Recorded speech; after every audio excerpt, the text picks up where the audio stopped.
Bienvenue sur la radio du Lotus avec Caroline et Michael.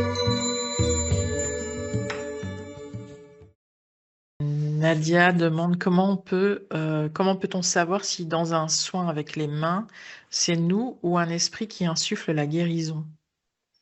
Alors, de façon générale, il s'agit plutôt de magnétisme, c'est-à-dire que la personne qui a du magnétisme, tout le monde n'est pas magnétiseur, c'est une sorte de charge fluidique, de magnétisme que des personnes ont depuis la naissance de leur esprit ou non pas. Voilà. Mais il y a quand même, on se rend compte d'après nos statistiques dans notre cercle, on a déjà à peu près la moitié de gens qui sont magnétiseurs, donc les magnétiseurs sont nombreux a priori.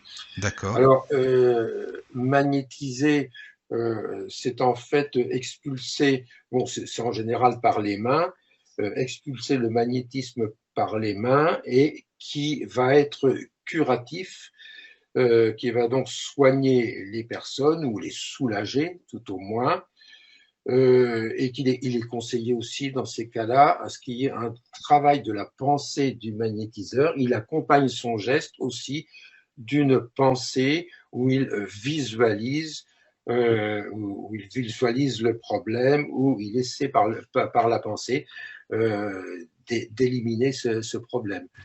Mais c'est essentiellement la force du magnétisme qui est curative. Donc là, tu parles du physique, on est d'accord, c'est ça, hein, tu parles de purement physique ou c'est une énergie qui n'est pas encore connue ni reconnue par la science, mais qui passe par le physique. Oui, qui passe par le physique. Là, il n'y a pas d'esprit qui Voilà, c'est ça, c'est ce que je voulais te dire, voilà, exactement. Mais donc là, il y a certains types de guérisseurs chez lesquels les esprits interviennent.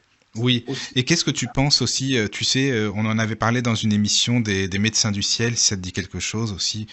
Les médecins du ciel, c'est Jean-Marie qui nous en avait parlé.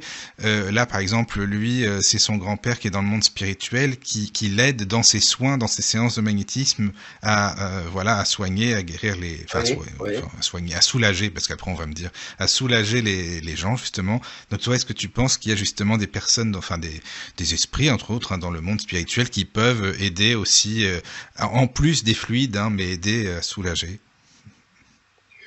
Oui, mais alors là, ce sont des médiums qui sont adaptés à cette fonction et qui peuvent travailler dans une forme d'automatisme, guidés par tout en restant conscients, hein, guidés par un esprit de façon fluidique, voire magnétique aussi, mais avec la puissance de l'esprit qui se manifeste et qui va donc soigner cette personne. Et puis, il y a une autre faculté beaucoup plus rare que nous avons connue aussi chez Michel, qui est celle similaire à ceux qu'on a appelés les guérisseurs philippins, mais surtout les guérisseurs brésiliens, en fait, un peu à l'image de José Arrigo.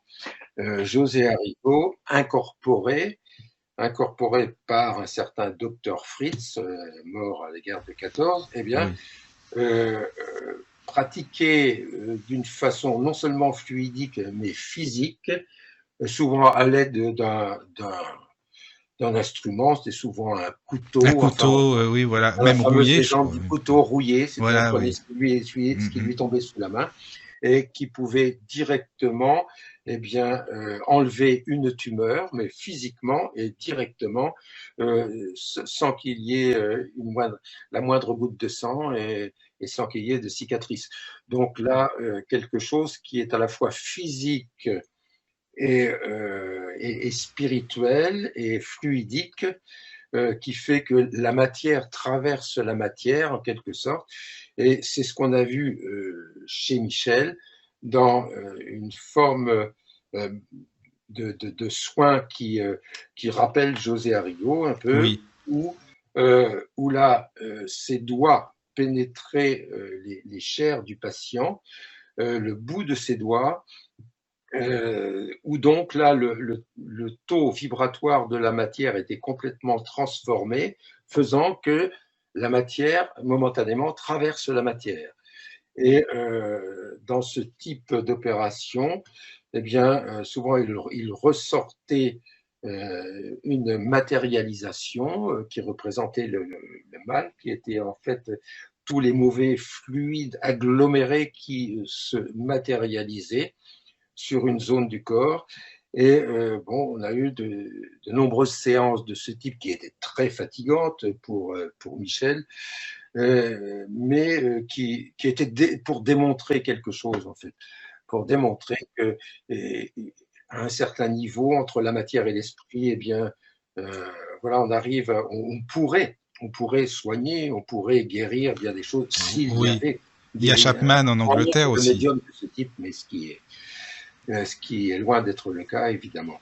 Moi, je disais Jacques Chapman aussi en Angleterre. Hein, il y a eu Chapman qui est décédé maintenant. Oui, oui. Oui, dans les années 40, 50 et 60 même, qui a travaillé de cette façon-là. Oui.